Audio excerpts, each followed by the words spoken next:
ladies and gentlemen, hello and good morning. My name is Darius Anucauskas and I'm the Chief Market Analyst here at Markets.com, and today is Wednesday, ladies and gentlemen, the 3rd of September, and yes, we are going through some, again, interesting times. Honestly, I cannot, every day seems to be something of an extraordinary moment in the economy. Yesterday, we thought that maybe, it's the first day that the US is coming back into action. It could be a little bit of a, somewhat of a slow intro. No, straight away, boom, bond yields. Attack, panic. The markets are selling off a little bit, but again, look, there is fear. Yes, the VIX is, to the upside, but again, let's, approach this with a cool head. Okay, so this is what we're going to do in this session. So hopefully you'll enjoy it. Stick around, and I'll see you in a bit.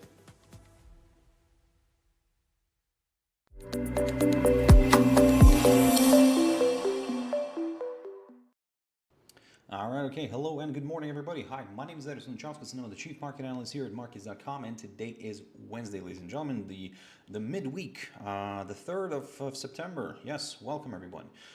Look, as always, in this show, we're going to talk markets, we're going to see what's happening, and there is a lot of things happening. I mean, the market is going crazy, as always, to be honest. I mean, it seems like every day there's something happening, something boiling, and as I said already in the intro, we kind of thought maybe that, there will be somewhat of a quiet intro into the week because, on Monday the US was closed, and, and Canada as well, so and Tuesday will be somewhat of a slow day because main US job numbers are coming out today, tomorrow, and on Friday. But no, there we go, boom, straight away bond yields here, catch. Anyway, look, we'll look into that. Before we jump any further, we need to quickly have a read through our risk disclaimer. So yes, the content we produce does not constitute investment advice or investment recommendation and should not be considered as such. This material should not be taken as an invitation to acquire any financial instrument or product. I'll give you a few seconds to read the rest.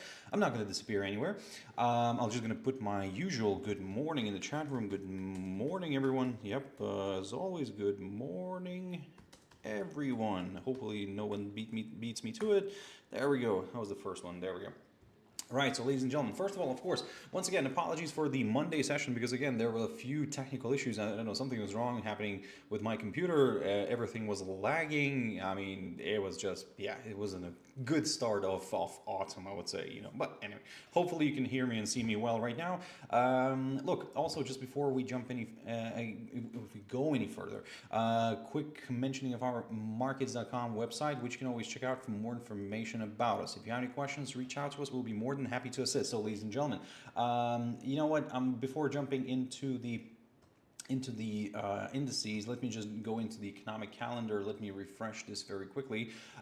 Look, today, what are we expecting? So this morning we already got the final figures for of the S&P Global Services and Composite PMI from Japan.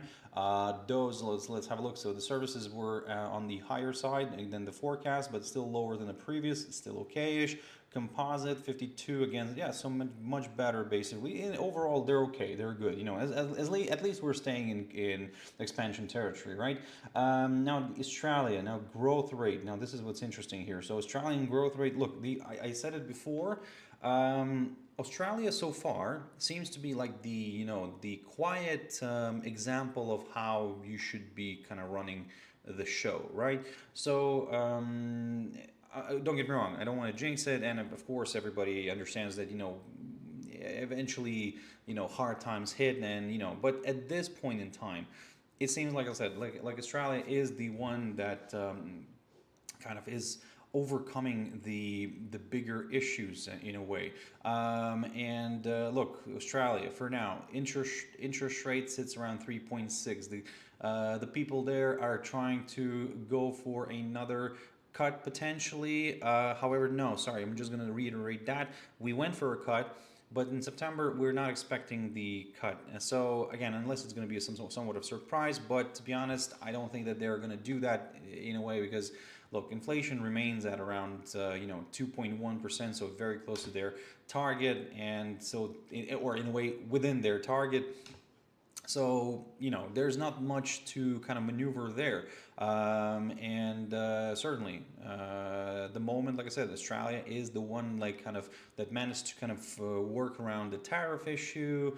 So far, Australia is kind of, like I said, one of those examples. Okay, look. For now, I keep on saying for now because eventually, like, whatever comes up must come down. Whoever's doing good eventually will, find some headwinds. But we're not looking too much into the future because again, it's difficult to kind of sometimes understand what the future actually holds. Anyway, so yes, looking at the growth rate, look, I mean, it came out at 1.8 on the year-on-year basis, Q-on-Q 0.6, so that's great, beating the forecasts, beating the previous numbers. So for now, everything seems to be fine. And yeah, so that's what we got from Australia. Europe. We're getting the HCOB composite and services PMIs as well, like in Japan, the final figures. Those are going to be coming out, so keep your eyes on those ones. Certain numbers are very close to jumping into contraction territory, especially looking at the service sector. And yeah, the German on its own and the Eurozone as a whole, they're very close to kind of, the 50. So if somehow it comes out below 50, yeah, that could be a little bit of a bummer for the euro, and for the DAX as well. So keep your eyes, if you're trading those, and keep your eyes on that, because again, yesterday, I mean, we saw the the euro kind of declining a little bit, the German DAX falling as well. So yeah, everybody was talking about bonds. I'll talk about that in a bit. The European Union's PPI coming out, so yes, that's expected to come out on the lower side. Okay, look, the PPI is expected to come out on the lower side, but if somehow it comes out higher than the forecast, I think that could be somewhat of a positive for the euro, but maybe a little bit of a negative for the DAX. So let's keep an eye on that one. Right. Okay. So yes, going further, 10-year bond auction. Right. Okay. So okay, let me just deal with the other data first, and then bond deals.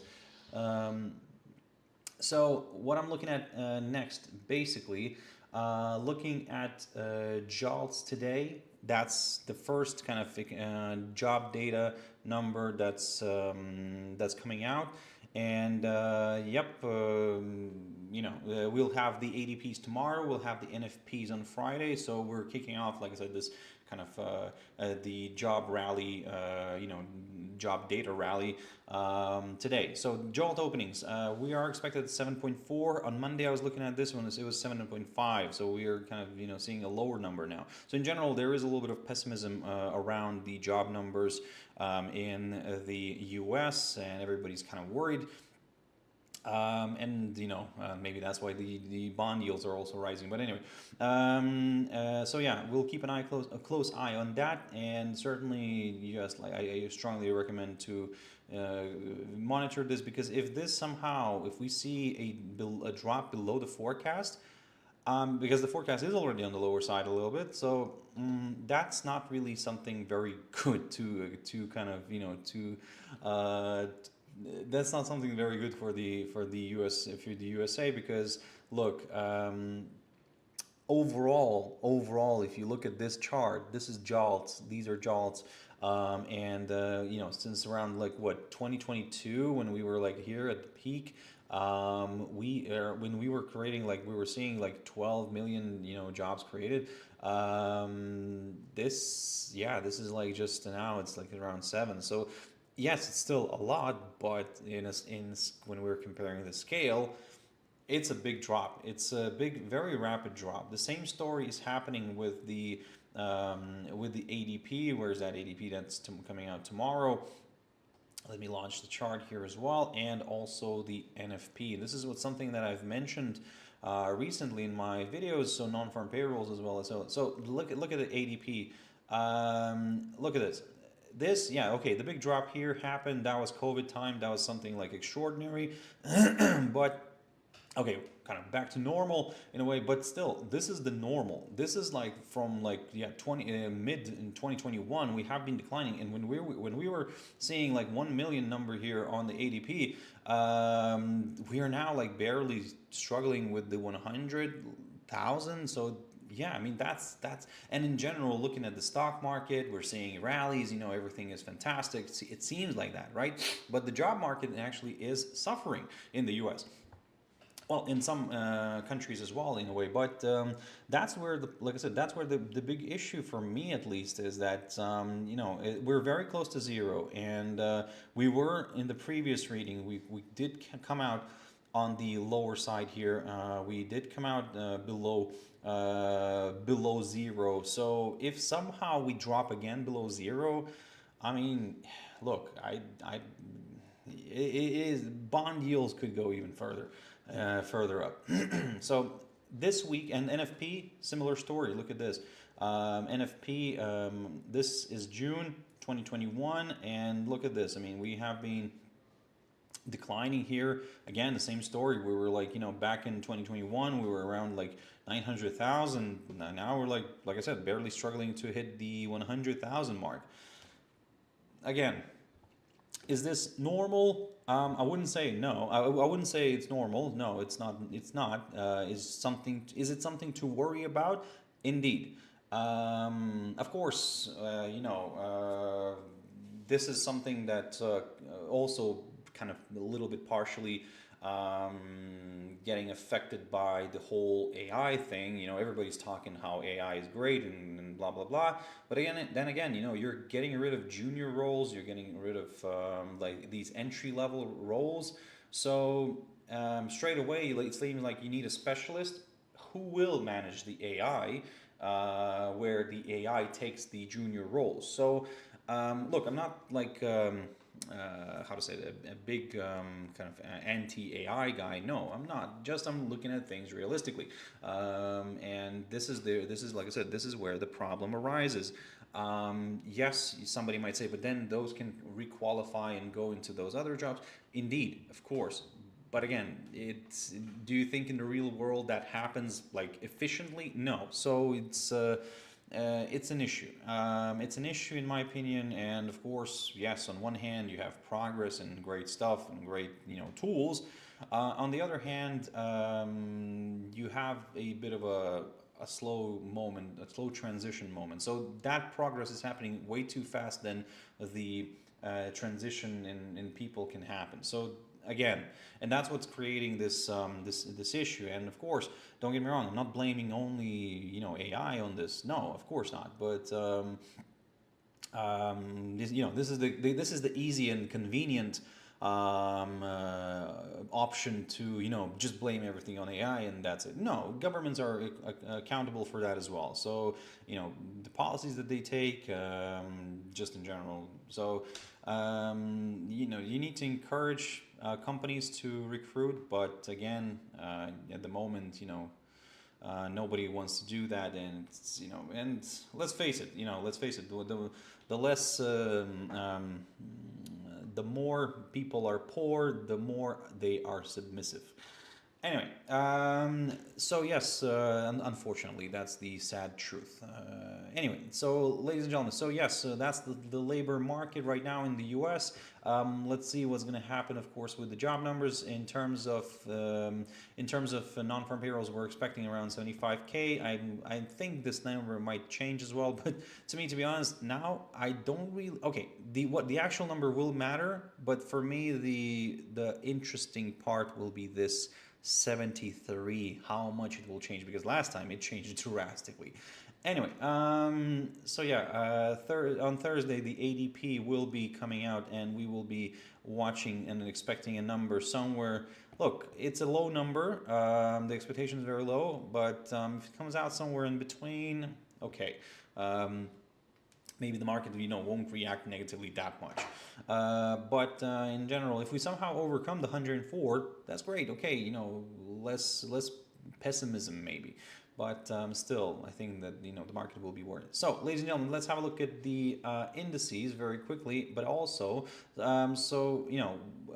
we can also look at we can see the indices have been dropping, like crazy. And look, certainly the big part came in here. So yesterday we saw, and today actually we continue to see the Japanese bonds are rallying, the bond yields are rallying, so people are basically getting scared. People are worried what's going to happen next. I mean, at the moment, this is becoming more expensive for the governments to borrow, and at the moment, the trajectory is here just to the upside. Look, from the beginning of this year, we can see let's have a look at what's happened here at the beginning of this year, January 1st of January. There we go.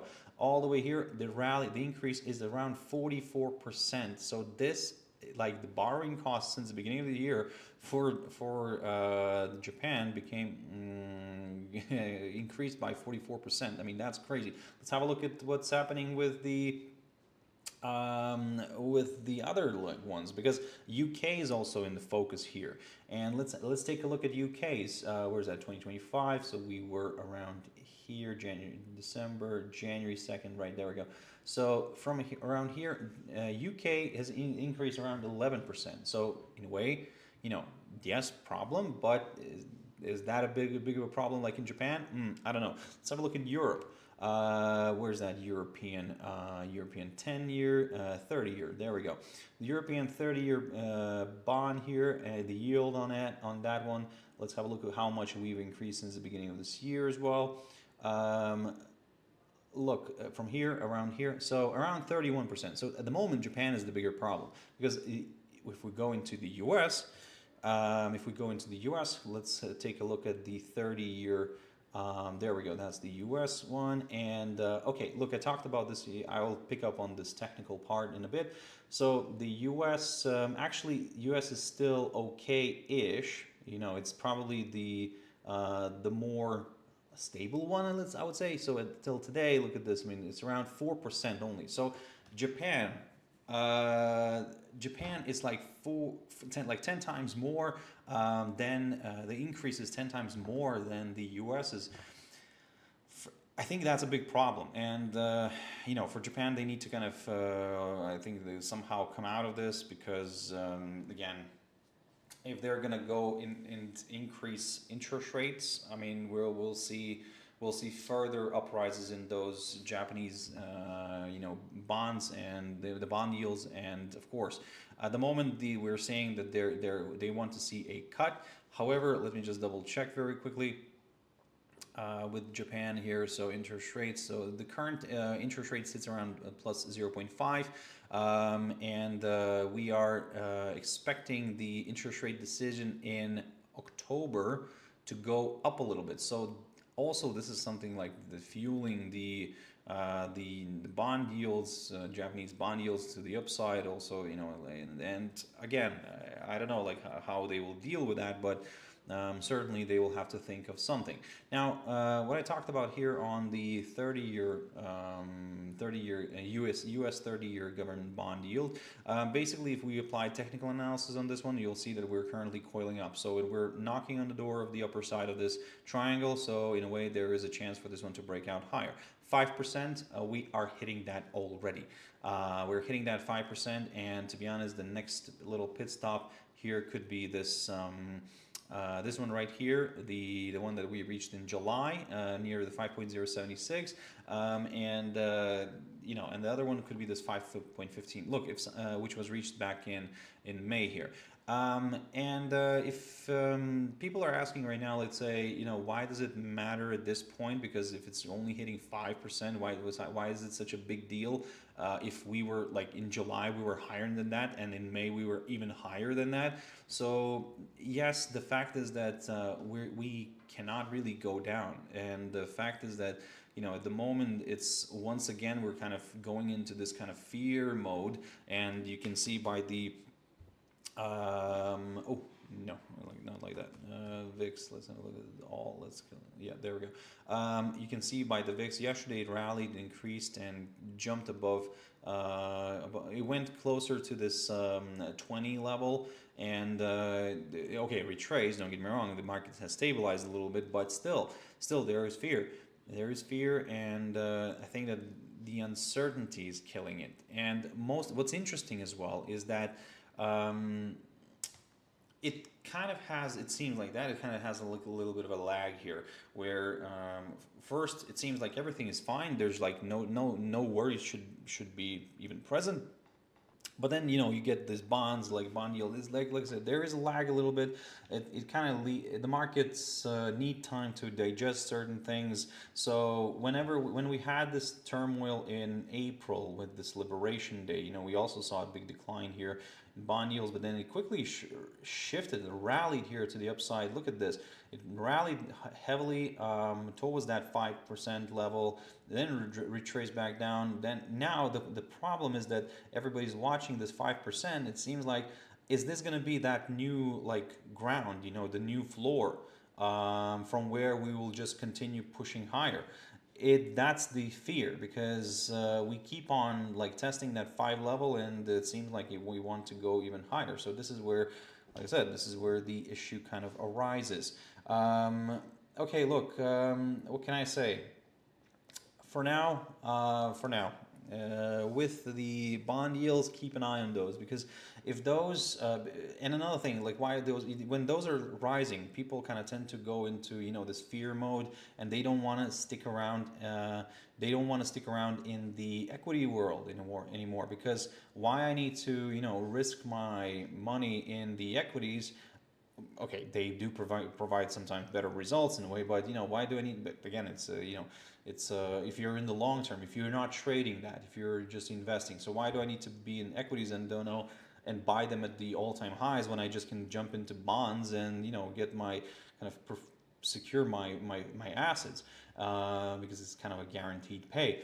And this is where, like I said, this is where the market now is, that's why it's shifting back down. Japanese Nikkei, look at this, we're breaking this upside line, we remain below it, so in a way that's kind of opening the door to some lower levels. I said to you on Monday, my next target is the 50-day EMA here, and then we'll go from there. I'm keeping a close eye on that one. For me to consider the upside scenario, I would need to see maybe like at least a break above this downside line right here, which is taken from the highest point of August of this year, and then yeah, we'll go from there. So long story short, at the moment, while everybody's talking about bond yields, I think that we could see a little bit of weakness kicking in, and hopefully, like I said, we'll see what's happening with maybe the job numbers, maybe the US job numbers they can drag or reverse the current trend. But yeah, at the moment, everything is a little bit in the pessimistic, on the pessimistic side. China 50, looking at this one, beautiful movement here, beautiful barrier, this 15,000 zone. I like it, 15,050, I would say. Beautiful hurdle. If we can clear that, I'll go to the upside. If we can drop below the 14,500, or actually 580 or 590 zone-ish, yes, I will consider a little bit of a move to the downside. At the moment, I'm curious to see if this is not going to end up ranging. If it is going to end up ranging, then, well, let me actually just drop a box here. If it is going to end up ranging, then, ladies and gentlemen, well, keep your eyes on the prevailing trend. The prevailing trend was to the upside, so there's a greater chance for this one to break out to the upside.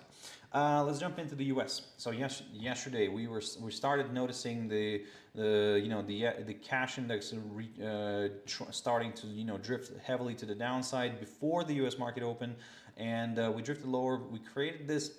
Look, this is what I talked about in my previous videos. I talked about this idea here where if we do break and stay below this upside line, then I'm leaning a little bit more towards the downside, but also I need to see a drop below that 45,000 zone. And we did get a brief visit below the 45,000 zone in the cash index. And hey, at the moment it's the 50-day EMA, the one that I'm watching, and if we can once again drop below that 45,000 on the cash index, I will lean a little bit more towards the downside, and then we'll go from there. But at the moment, look, we're flirting with this upside line, we're flirting with that 45,000 zone, so just be a little bit more on the careful side, ladies and gentlemen. Am I saying that if we hold here, I will go higher? No, to be honest, I will take a very conservative approach on this one. I'll just wait for a push above the 45,760 zone here, somewhere around here. And then I will go from there. Basically, I need an all-time high, a clearance of the current all-time high, and then I will go higher. The S&P 500 looking good here. Very interesting. Very, very interesting. Look at this. We broke yesterday. I talked about this rising wedge. We broke the lower side of it, but we stayed inside.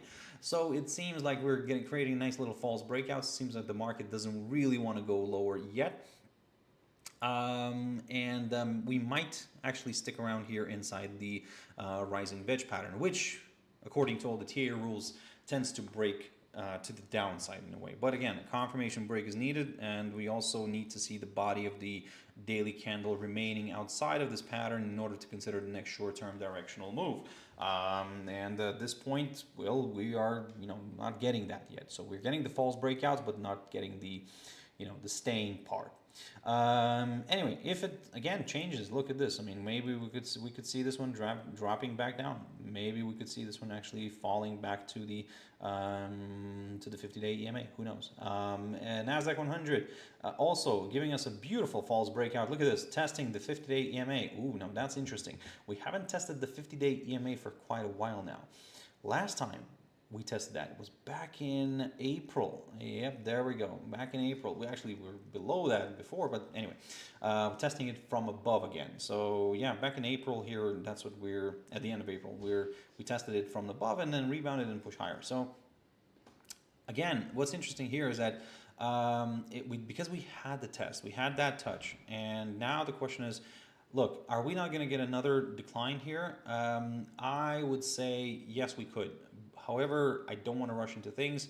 While we remain in this little territory right here, roughly between the 23,250 and the 23,700, while we stay in this area, I'm just observing the price action. If we start clearing the 23,700, yes, I will get a little bit more excited with the upside, and then I'll go higher. But at this point, no, I'm just keeping an eye on this. We're closer to the lower side, so I'm cautiously bearish, to be honest. Dollar index yesterday, enjoyed the moment, boom. Of course, bond yield, rising bond yields work well with for the DXY bulls, and there we go, boom, to the upside. We're breaking the downside line, and we're above the 50-day EMA. So this is kind of opening the door towards that 100-day EMA. This is what I was talking about. This is what I was aiming for. I said to you on Monday and last week, if we break the downside line. What I was also saying that, look, I'm watching this as a nice descending triangle with a pattern which, according to all the TA rules, tends to break to the downside. But this is a good example where wait for the confirmation break, because we came very close. We flirted with this area, but then look at this reversal, sharp reversal. So that's why I always say wait for the breakout itself. If we get that breakout, then you can do something about it. At this point, there we go. We're breaking the upper side of that triangle, and now it's opening the door towards that 100-day EMA, and that's what I'm going to stick to as long as we stay above the 50-day EMA and this downside line. The German index DAX, not feeling the love at all. Yesterday, let's have a look at the data that came out yesterday. European Union CPI flash, sorry, not the flash, the year-on-year flash number 2.1. Again, it's not the final one, don't get me wrong, but still 2.1. That's already like, jumping above the ECB's inflation target of 2%. Again, because this isn't just an estimate, so we need to look at the final number as well. However, the market likes to pick up on something that could, cause some sort of panic, and well, there we go. Yes, it's a problem. However, is it that big of a problem? Nah, not yet. It's just 1/10%. However, everybody starts to interpret it as if like, oh, that's the beginning of a trend. Look, I'll believe it when I'll see it. I mean, at the moment, we can just over speculate as much as we want, but let's not, create unnecessary negativity. There could be negativity, that's fine with negativity, but unnecessary negativity, I don't need that. At the moment, like I said, everything seems to be okay-ish. Certainly there are problems. Certainly we're watching those PPIs, and we're watching what's going to happen with the composite and services PMIs as well.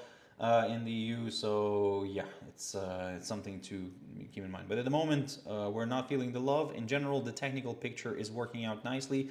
On the DAX, I talked about this. I said, like, if we do drop and stay below the 23,922, I'll go lower. I'll aim for that 100-day EMA tick. Done deal. Beautiful. Now what's next? Next is I really like DAX. It's quite technical, to be honest. And next target is this 23,376, which is marked by the lowest point of August.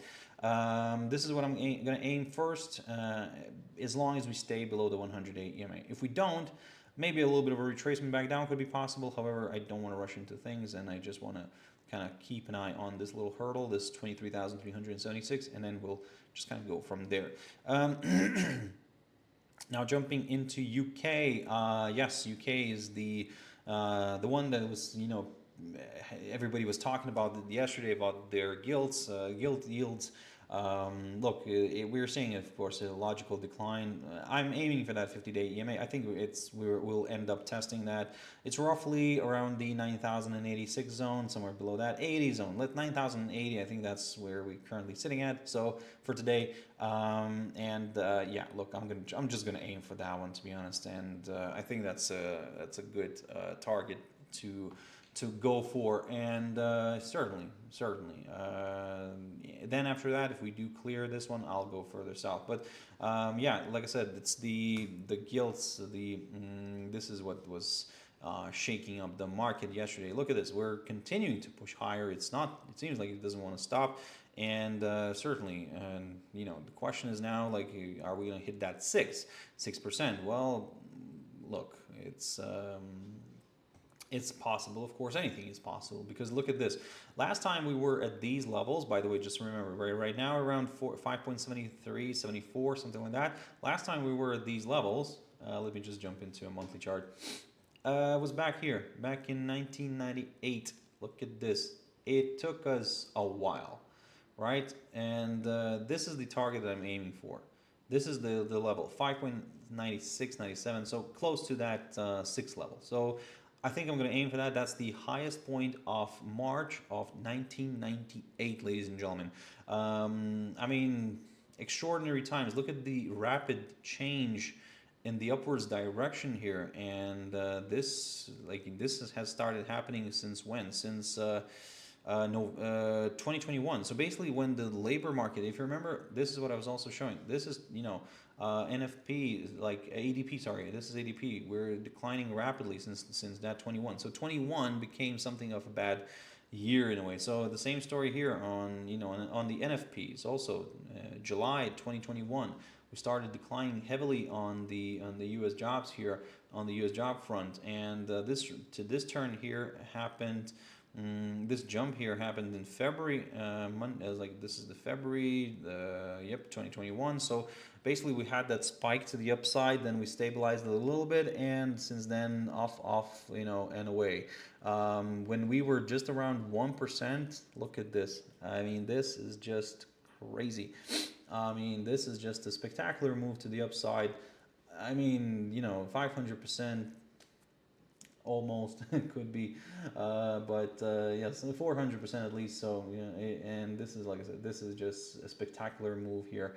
And somebody might say, well, is UK in a bit of a pickle?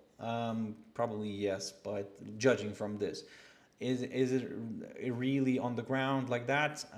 Yes, there are issues. Inflation is on the higher side, so they need to control that somehow in order not to increase interest rates going further. But in order to maintain inflation, but if they will, then this bond yield, the gilt yield, will continue accelerating further north. So, ladies and gentlemen, let's have a look at what's happening in the Forex world. Yesterday, because the US dollar increased in value, we saw AUDUSD heavily dropping to the downside here. You can look at this, boom, to the downside here, right? We saw, okay, I'll go to Euro in a bit. We saw AUDUSD dropping here, so we're currently stuck near this downside line. I talked about this. I can actually get rid of it, no longer needed. I think that what's going to happen right now is that we're going to be in a box.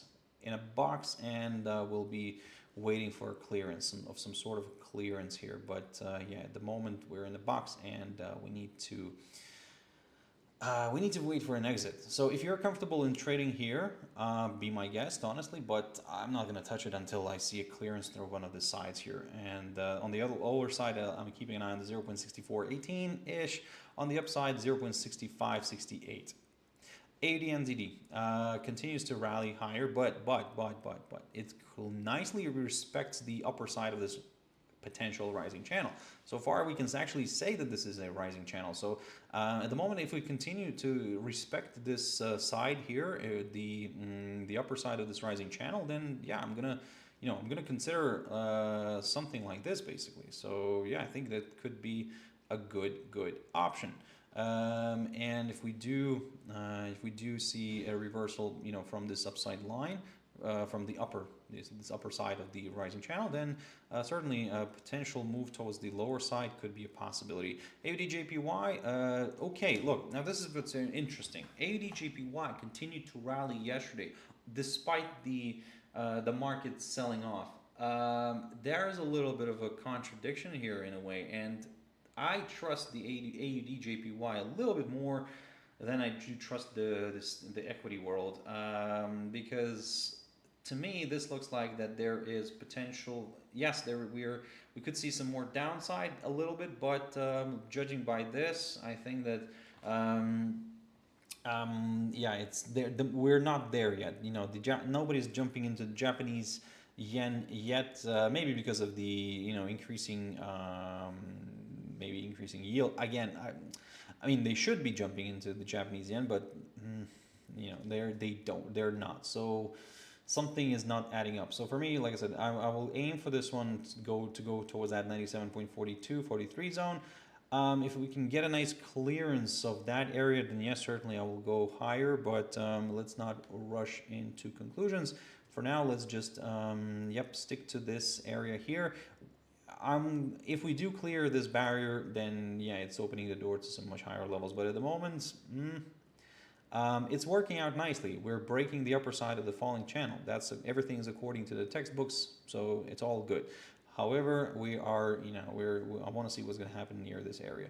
Just a quick update on NZD/USD, drifting back down. Yep, still a little bit of bearishness. So look, I mean, for this one, I think it's a drop below the 0.57 or 58 zone is needed in order to get a little bit more excited with the downside. NZD/JPY, similar story, but this one's a little bit more on the modest side. So we're holding below this downside line. So if we do clear this downside line, yes, I'll go higher, but if we don't, I'm not going to get bearish, but I'm going to just observe the price action.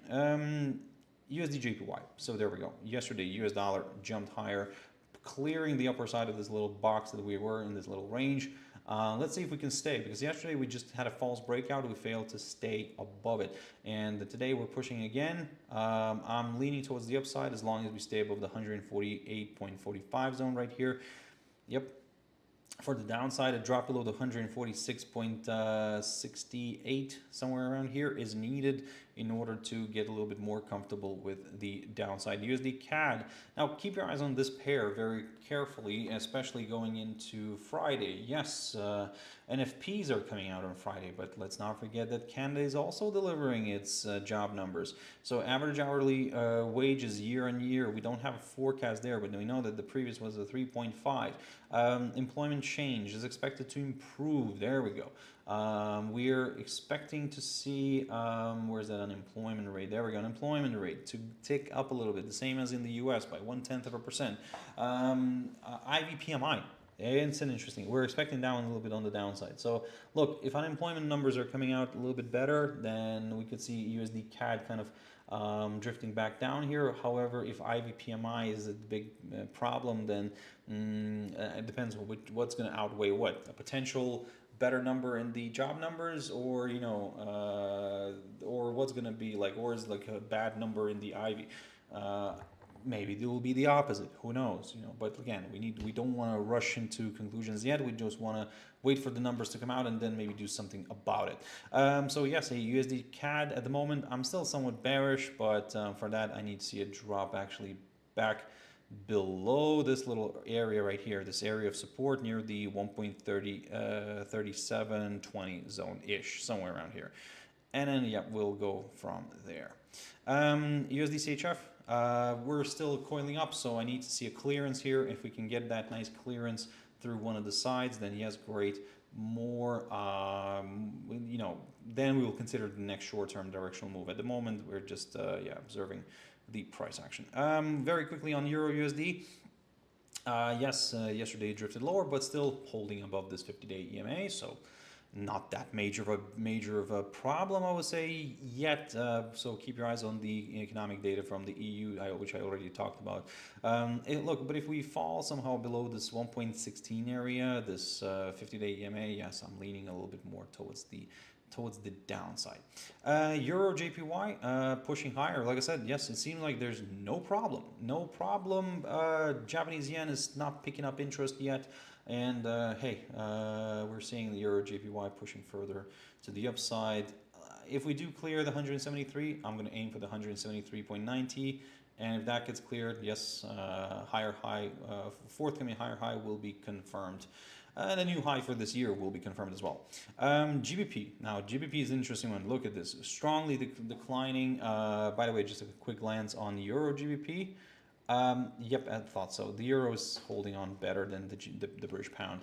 But anyway, we're seeing this movement right now here, and certainly the problem here is that we're falling below the 100-day EMA, and there is potential for this one to actually drift further south. And in a way, the market is kind of a little bit more negative around the UK gilts rather than the EU ones. But yeah, it's because it seems like the UK has a bigger issue. Growth issue, do you have your problems with inflation as well? How they will deal with that inflation, increase rates, it will increase bond yields. I mean, like I said, there are some issues, and that's why maybe the market is reacting to the pound a little bit more negatively than to the other currencies. GBPJPY, yes, in this case you can see that we had a rally, found a resistance near that 200 zone, and drifted back down. So we remain above all the EMAs on the daily chart, but not as positively as probably everyone would like it to see. This channel, this falling channel, no longer needed. We can get rid of these lines here. So yeah, if we continue to trade above the 50-day EMA, I will remain somewhat positive. I'll get more positive if we push above the 200-day EMA. But if we don't, 200 level here, not the day. The 200-day EMA is right here. That's what we're going to be aiming for if we do fall below the 50-day EMA. Yes, let's jump into gold, ladies and gentlemen. Gold, look at this. I mean, okay, rallied yesterday. I talked about, we had a nice correction yesterday to the downside from after hitting that 3,508 zone. We corrected back to the 3,470. Well, that was a decent decline. And then look at this. We kind of shrug all that off and just rallied for a new all-time high, hitting the 3,500 almost 40 zone. So look, we created a new high already today, surpassing that previous level. The question for me right now is, like, are we gonna stick around above that 3,500 40, or actually are we gonna remain below that? So for now we're below that. Let's see in general the market would like to see maybe a little bit of a correction back down here, but again, be careful with those shorts. Silver is yes, still above the 40 zone, so that's fine. It seems like we're aiming for that 41, which we came very, very close yesterday and today to test. But so I think that the 41 zone is the one to watch for now. If we can clear it, we'll go higher. Palladium, somewhat flat to be honest, but above all the EMAs on my daily chart. So we can get rid of all this and have a fresh look. And we can see that we are, our target would be this 1,370.71. Our floor here would be somewhere around this 1,086. Basically, if we are looking for some higher levels, we can do that because we remain above all the EMAs on my daily chart. but you know, for downside, a drop below this 1086 is required, in addition to a break below the 200-day EMA. Now, in terms of this move right now, that we're currently sitting above the EMAs, all the EMAs on my daily chart here. Now, the question is this not just really like a little correction here, a little retracement?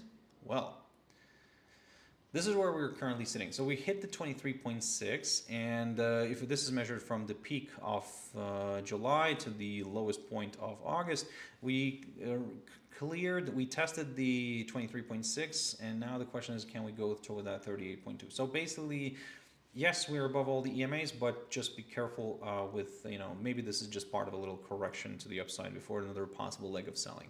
Platinum, good move here, bounced nicely above this rising wedge pattern, which, again, according to all the TA rules, tends to break to the downside. But hey, we got the breakout here. This is what I was talking about. I said that if we clear one of the sides, then I'll consider the next short-term directional move. Now we're retracing back down. As long as we stay above this upper side of the rising wedge, I will continue targeting the upside. Copper is so far so good. If you remember, I talked about this in my recent videos. I said that, look, I am considering this to be a larger correction back up. I do like the idea of a retracement all the way back to the 23.6 near the 200-day EMA, but overall I'm still somewhat bearish on copper, and this so far is working out nicely. Let's see if this is gonna if this can hold here below this 23.6. If it cannot, if it surpasses that, then yeah, I'll go for that 38.2. Oil, we are climbing back above the $65 mark, and this is very, very interesting. Look at this. We're also you know, testing the upside line, which I looked at previously as a broken, you know, one, but I said it before and I'll say it again. Whenever we break a trend line, we tend to revisit it from the other side. It doesn't matter if it's the next day or maybe after a few days or maybe a month, but we still kind of somehow retest the previous broken trend line from the other side. And there we go. This is a good example. We got a nice hold up here. Of course, it beautifully coincided with the 100-day EMA. So somebody might say, actually, no, Darius, it was, you know, we just went for the 100-day EMA. Sure, we did. That's another point of view. So yes, of course, we did. But hey, this worked out as well. So again, there are different schools of thought. Don't get me wrong. I'm not saying that my school of thought is the correct one. Nope, but I'm trying to give you a slightly different perspective. So, what's next? If I'm looking at the downside, if I'm looking at the bearish scenario, I think I need this. I need to drop back below the $65 mark, which basically means at the same time we could break this upside line. So this is my bearish scenario, and if we can get that move, wonderful, I'll go to the downside. For the upside, pretty straightforward. A push above the 100-day EMA could do the trick here for a few more buyers, and then we can go from there. Natural gas, ladies and gentlemen. So we're flirting with that 3 level, the psychological 3 level, so we need something here. We need some sort of a catalyst to make the move, but again, at the moment, we're just observing the price action. Coffee, very quickly on coffee. Ooh, nicely held here by this downside line taken from the highest point of February of this year. And yes, this is working out. This arrow here idea is working out nicely. So I'm seeing a little bit of a retracement back down. Speaking of retracement, Fibonacci, straight away, boom, 23.6. Beautiful test. Now the question is, can we go and test that 38.2? If we can, well, for that, I need to see a drop below the 23.6. Cocoa, very quickly, cocoa falling, yes, falling below the area, this key area of support. I talked about it, but then retracing back down very quickly. So it's kind of this area is still, you know, the one that I'm watching, and I'm going to be very careful with that. So basically, maybe we could see a bounce back up here. We'll go from there basically. But for now, okay, just judging from this, it looks, the market is not open yet, but looking at this, it looks still somewhat bearish. But again, keep your eyes on where it's going to open up today. Wheat, we're looking at this one as well. It's quite an interesting moment here. Waiting for a clearance through one of the sides here, drop below the 520 or a push above the 532. ish zones. This is what we need here. Sugar, sugar breaking below the upside line. There we go. This is interesting. This is very, very good because this looks quite attractive later on for longer term. So at the moment, I'm going to aim for that 15.87-ish zone. Maybe the 15.5 area could be a nice one, but first let's deal with this and then we'll go from there. Cotton falling off the cliff here as well and continuing to slide. And what's interesting here, we are near this key area of support. If you're looking for some lower levels, then a drop below the 65.73 territory would be required.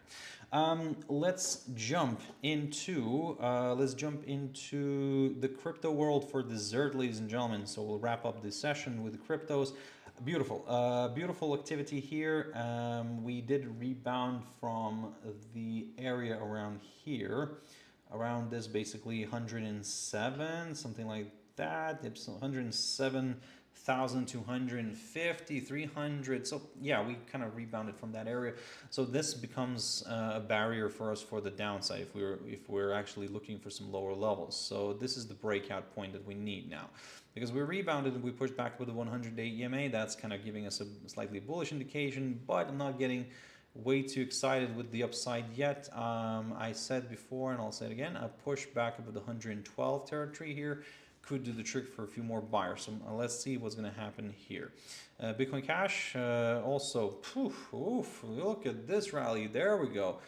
Beautiful move to the upside here. Beautiful, right? Excuse me. So we're clearing, we're pushing above the downside line. So look, if we stay above this downside line, yeah, I mean, there is a good chance of going further north. Ethereum. Ethereum is holding on. It's a little bit on the modest side. So Ethereum is, it seems like the bulls are, normally I would say Ethereum should rally as well, but Ethereum is holding off from doing anything at the moment. I think it's waiting for some better news. Ripple is getting a bounce a little bit, but still above the 100-day EMA, but not major movement like in Bitcoin Cash. Litecoin is stuck in this little range here between the 106.60 and the 112 zone. If we can clear one of the sides, then yes, great. More buyers and sellers could join in. But at the moment, look, for the upside, I think it's straightforward. A break of this downside line is needed. For the downside, a drop below the 100-day EMA is required, and then yeah, we'll go from there. Dogecoin is stuck in between the EMAs. We're not really touching it unless it's falling below the 200-day EMA right here, or if it's breaking this downside line. Polkadot is back inside the triangle. So on a weekly, we'll have a nice little false breakout. So let's keep an eye on the weekly actually instead on this one. Daily chart, yes, fine, but weekly chart will be quite an interesting one. And finally, Tron. Okay, look, Tron is one of my favorite ones right now, and basically it's near key support, this 50-day EMA together with the 0.3320 area. And if we do clear that, if we do drop below it, then yeah, I'll lean towards the downside. For the upside, what I need here is I need a push above the 0.3439. And then yes, we could go back into this box here, but I think yeah, for now let's keep an eye on one of these levels here. So if we clear one of those, then yeah, we'll consider the next short-term directional move. Ladies and gentlemen, that is a wrap. I really hope you found it useful. Thank you very much for watching and listening. I really appreciate your time, ladies and gentlemen. Look, if you have any comments, you can always drop them during the live session. If you're watching this as a recorded session, then feel free to throw in the comment in the box below. So yes, I mean, whenever, and I'll pick up on the comment in the next webinar. But hey, join me on Friday, the NFP day. So we'll see if there are any new maybe updates before the release, before the number release, and then yeah, we'll see how we can play the game. So yeah, ladies and gentlemen, thank you very much. As always, stay safe, have your stop losses in place, risk only what you can afford to lose, don't overtrade, and everything will be fine. And I shall see you on Friday. Bye bye.